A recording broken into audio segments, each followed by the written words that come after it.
আমাদের সরাইল থানার পুলিশ তারা ব্যর্থ, ফিরাইতে পারতেছে না।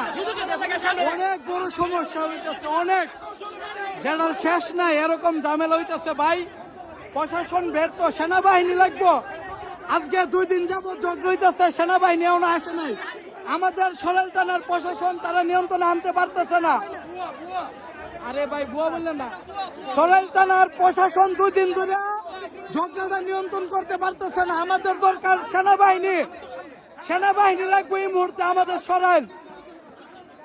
পুলিশে কোনোভাবে নিয়ন্ত্রণ করতে পারতেছে না, সরাইল লাগবে এখন সেনাবাহিনী ছাড়া এই ঝামেলা কোনোভাবেই শেষ হইতো না।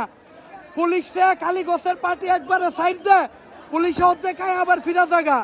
কালীগছের পোলাবান অনেক মানতে, কিন্তু আপনার দুরন্তির হেরা আরো আগে আই পড়ছে, যার কারণে হেরা আবার দুরন্তি হয়েছে। অনেক পুলিশে বেরতে, পুলিশে চলে যাইতেছে। লাগবে সেনাবাহিনী, সেনাবাহিনী আসতে হবে এখানে। সরাইল এত এত নেতা তো সেই আজকে সেনাবাহিনীতে কেউ কল দিয়ে আনতারে না। আমাদের এই সরাইল দিয়ে কি করব? যদি একটা ঝামেলা 2 দিন যাবত শেষ না করতে নেতারা,